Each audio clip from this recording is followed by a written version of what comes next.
Hey everyone, welcome back. It is Icon. Thank you so much for checking out another episode of Esports Analysis. Today, I want to break down just a few matchups that we saw on Championship Sunday of CDL Minnesota, and then I'm going to give you my brand new power ranking. So, without further ado, these were my predictions heading into Championship Sunday.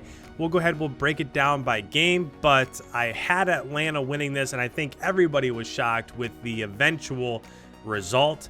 But let's go ahead, let's go through each of these matchups just so that we get our bases underneath us, and then we can go ahead and talk further after we're done with that. So first matchup of the day was Atlanta versus LAG, and I kind of knew as this one was progressing, I had a little bit of doubt in the back of my mind for Atlanta, even going into that last search and destroy. Now, I've been saying for a couple days that if you're going to play Atlanta, you're probably best suited to beat them 3-0 or 3-1, because if you have to try to beat them on a map 5 search and destroy, there are very few teams that can hang with Atlanta in a search and destroy.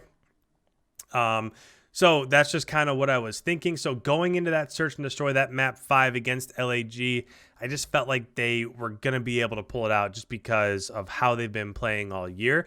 But when you look at the stats after this game, so just to run through the maps real quick, Atlanta lost the hard point on Gunrunner to begin with. It was super close, but they did lose. They clutched up in map 2, the Piccadilly search and destroy. They won that 6-5.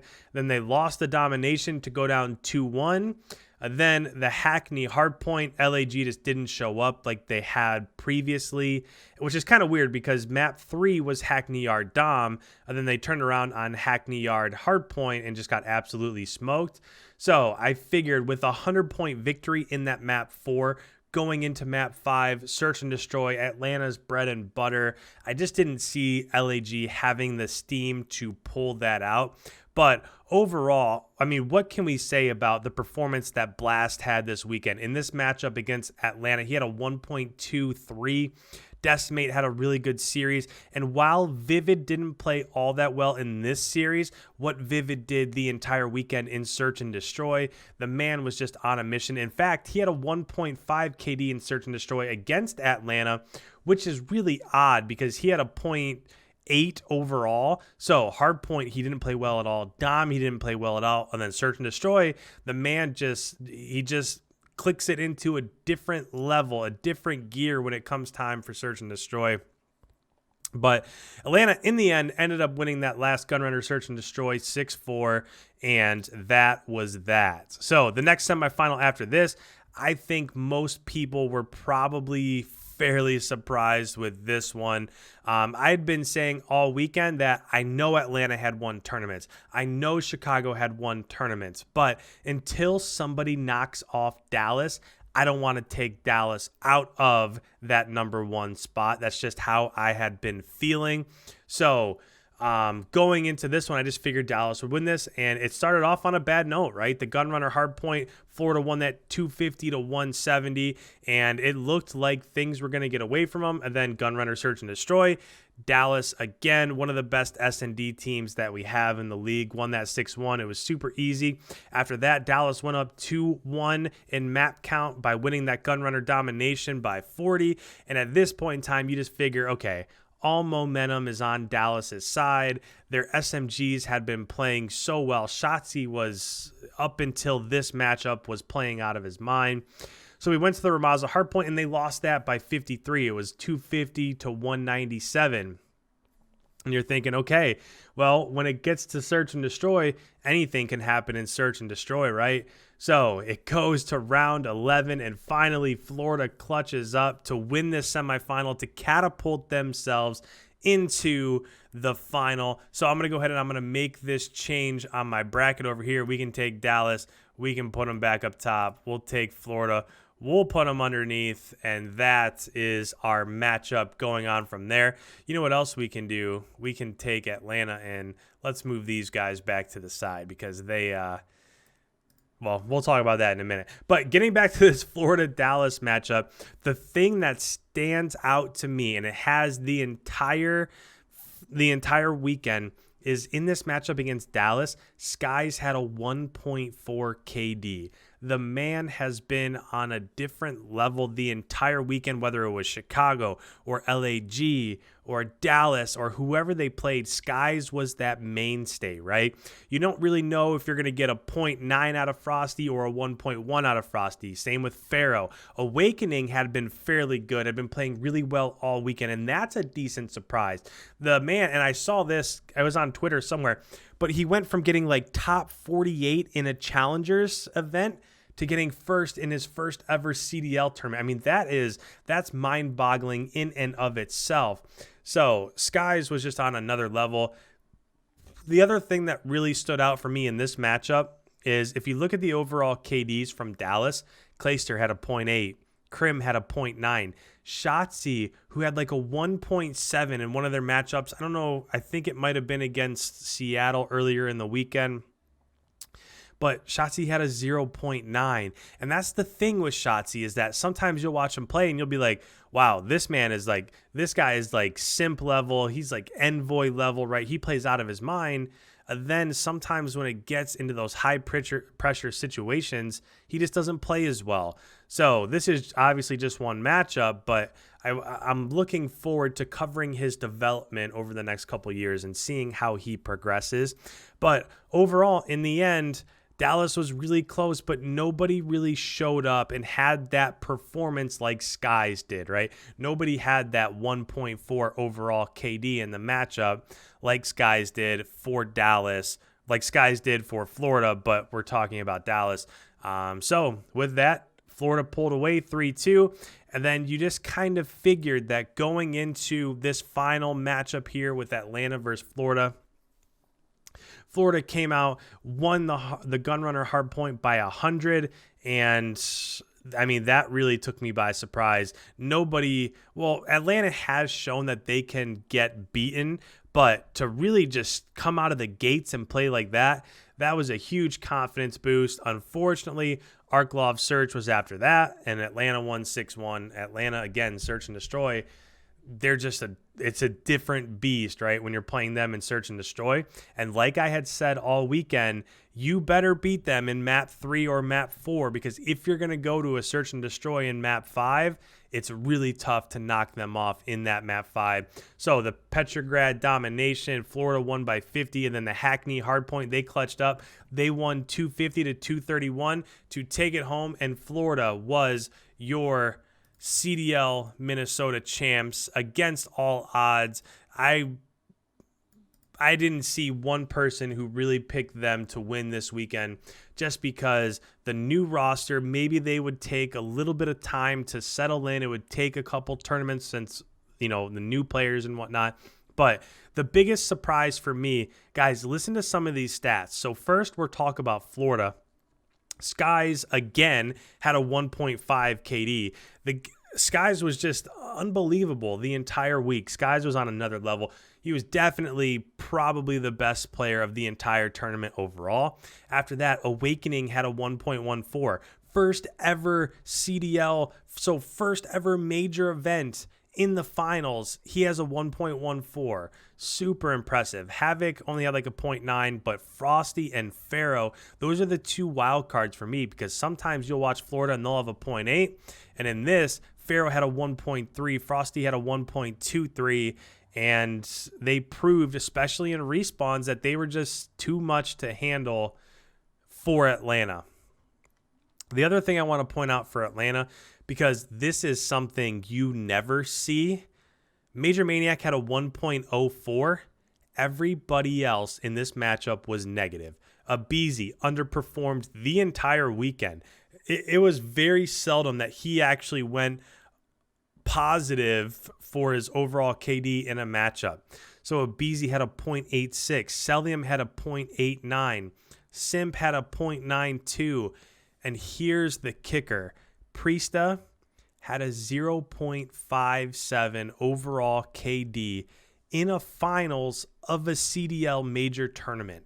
That is something that, I don't know, I would never guess that a player like Priesta in a situation like this, on a team like this, would have that sort of performance in this big of a tournament. So Florida's your winner. They clutched up. Skies has shown that he's one of the best, bar none, right? He's one of the best he's one of the best main ARs. Of course, Formal's up there, Octane, of course, but to do what they did for Florida to beat Chicago, to beat Dallas, to beat Atlanta, that is just unbelievable, which is why as we head over to our power rankings, I just can't see how you would put anybody at first in the power rankings other than Florida. It just doesn't make sense to me how anybody else could be on that level, right?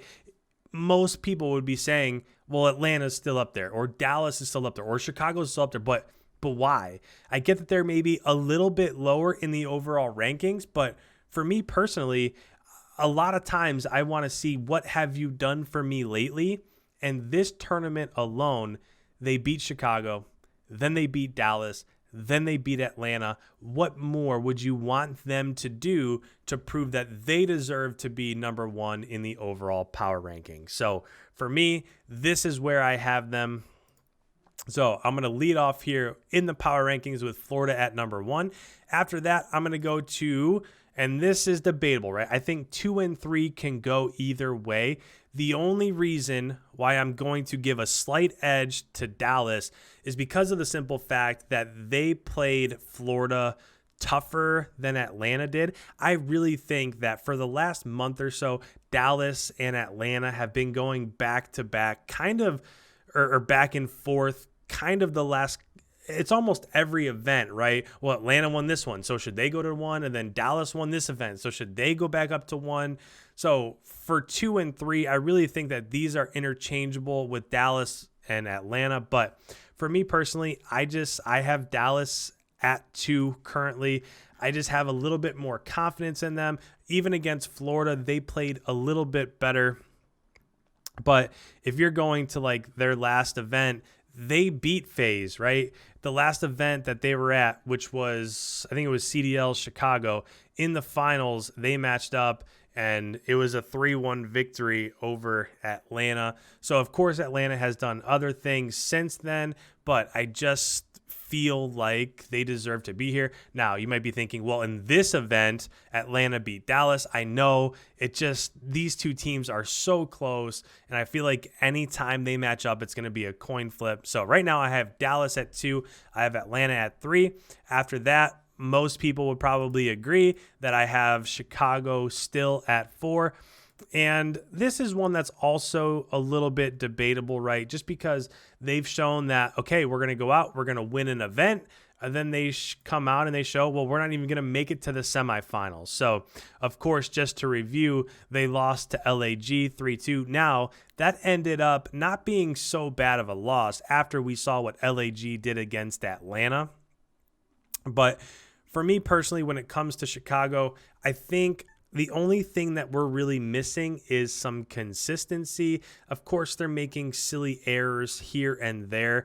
But in this last event at CDL Minnesota, I was a little bit surprised to see Arcides playing so poorly overall. If you go back and look at his overall KD and a lot of the matchups that they had against Toronto, even against Toronto, who they beat 3-0, he just didn't play that well. He was right around 1 against LAG. He had like a 0.8. So he just, I don't know.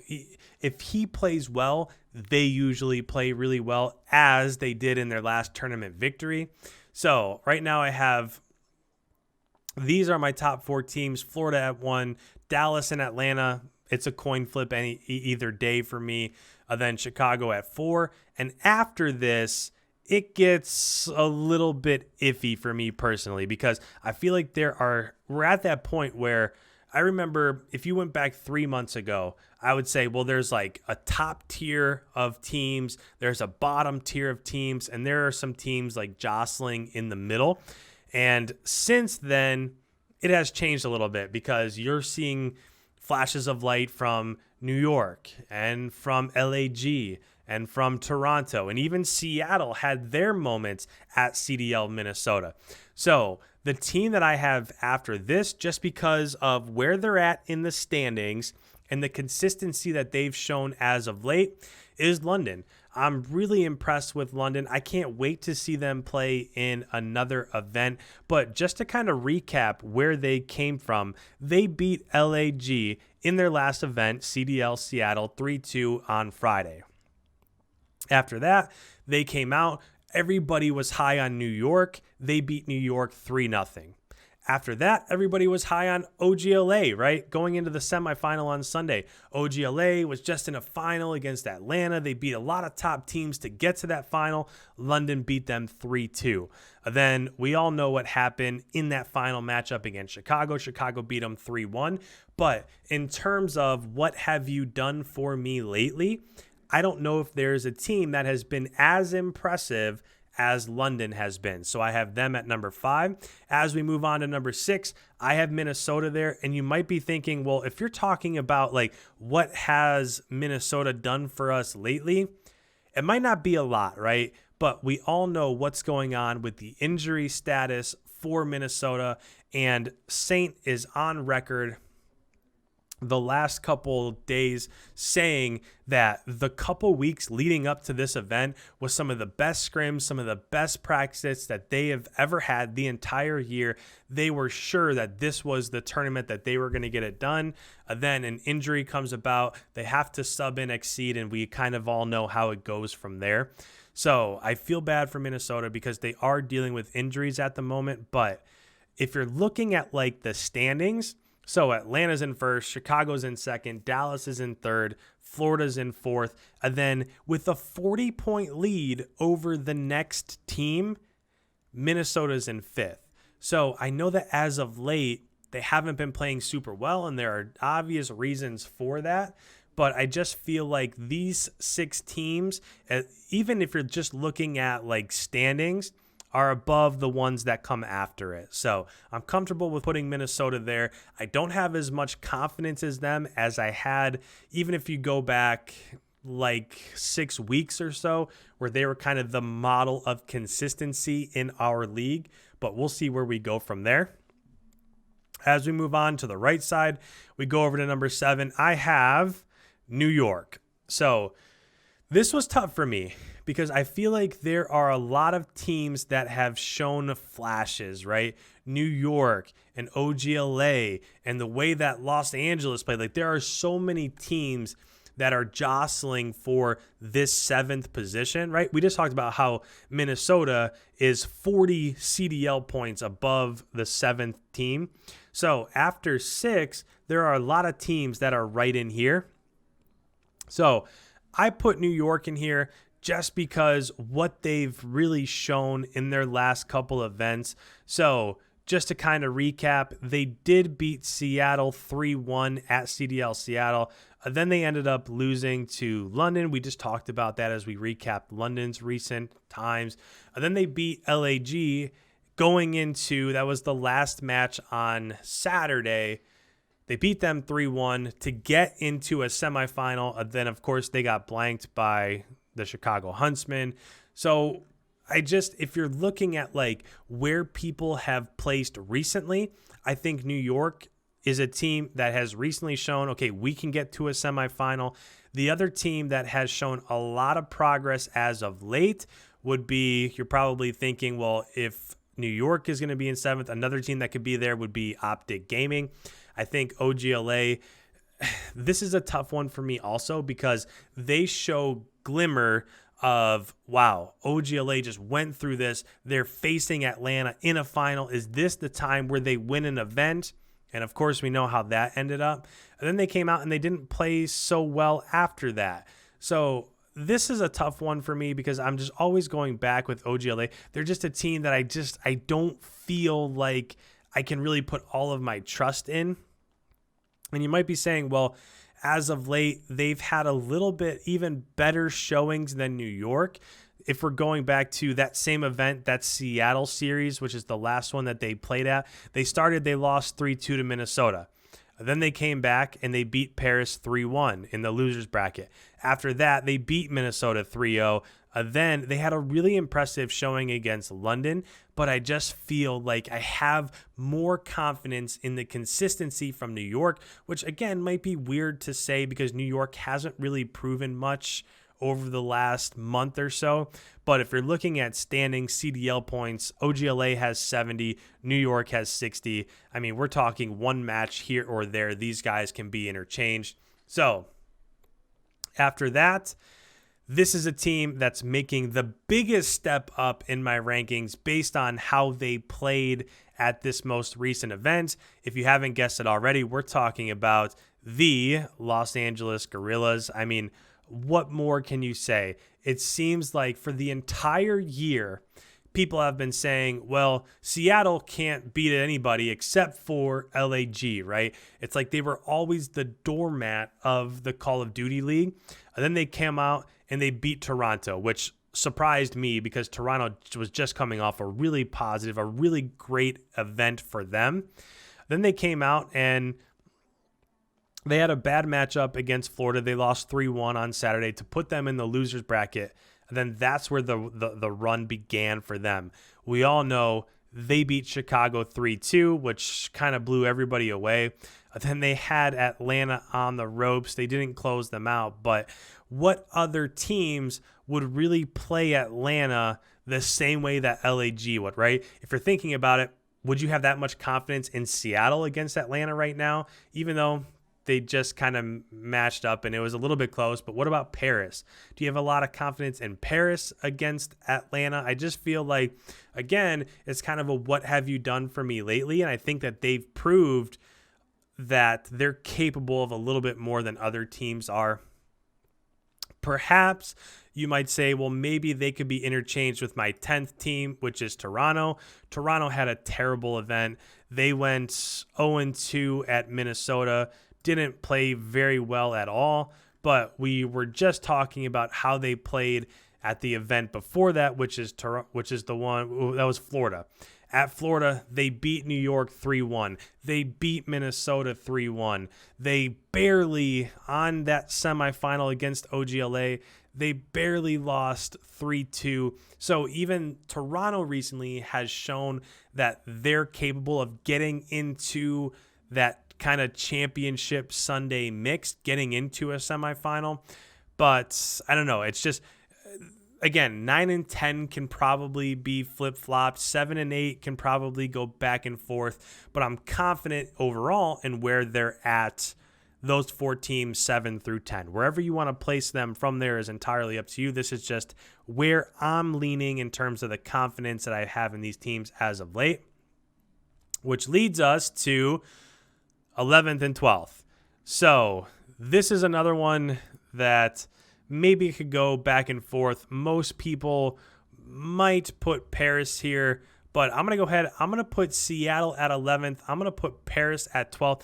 I have zero confidence the way that Paris has been playing as of late. A lot of Paris's CDL points come from very early in the year. And if you're looking at what Seattle did, just the fact that they almost beat Atlanta, they came out. Proto has made a huge change for them. I'm very impressed with the way that he has kind of matched up. He plays super fast. He's always in the enemy's face. And if you pair something like that with the play from Octane, who knows what they're capable of. After that, they went on at CDL Minnesota. They beat Minnesota 3-2. And then they got blanked. They lost 3-0 to Dallas. But that shows some competitiveness, right? That shows some fight in Seattle. Whereas if you're looking kind of at what Paris has done recently, at their last event, CDL Seattle, they lost 3-1 to Chicago. They lost 3-1 to OGLA. They were gone. It's just not there, right? The recent performances don't feel great to me. The event before that, which would be CDL Florida, they lost 3-1 to Atlanta, and then they lost 3-0 to OGLA, went home. So their last 2 events, they haven't gotten any points. They've went 0-2 in both of their last 2 events. I just don't have any confidence in Paris at the moment. So that's why I have them at 12, even though the weird thing is, if you go look at the CDL points right now, Paris is very comfortably sitting 8th. If they win 2 matches, they could go up to 6th. And also, if they lose 2 matches and if Seattle wins another match, they're jumping them. If New York wins another match, they're jumping them. So Paris has 60 points. LAG is in 11th. They have 50, and Toronto's in 12th. They have 40. So if either of those teams have another strong weekend like they just had, Paris could very easily go from that 5th, 6th range all the way down to the basement. So for me, coming up in our next event, they have to show up, right? If they don't show up, things are getting very sketchy for them, and it's their home event. So I don't know if it'll be easy because they start their first matchup is against Florida. We all know what Florida's capable of. They've shown like they're just on a totally different level. So it's not even like things get easy for them as they go into their home series, but we will see where it goes from there. So this was a really long video. Thank you guys so much for sticking it out. I wanted to make sure we talked through all of these. I gave you all the valid points on why these teams are exactly where I have them. This is one of those videos. Comments down below. Let me know. What do you think? Should Florida be all the way up to 1? Should Paris be at 12? Should Rocker still be somewhere towards the top, even though they're kind of dealing with injuries and stuff like that? I can't wait to read your guys' comments and what you have to say. So, by all means, make sure you guys leave a comment down below. If you're new around here, I cover the CDL. Every single day I put out analysis videos and breakdowns, so make sure you hit that subscribe button. Leave a like before you head on the way. It really helps out the channel. With that, guys, thank you so much. I appreciate your support so much. Thank you, thank you, thank you. I will catch you in tomorrow's upload.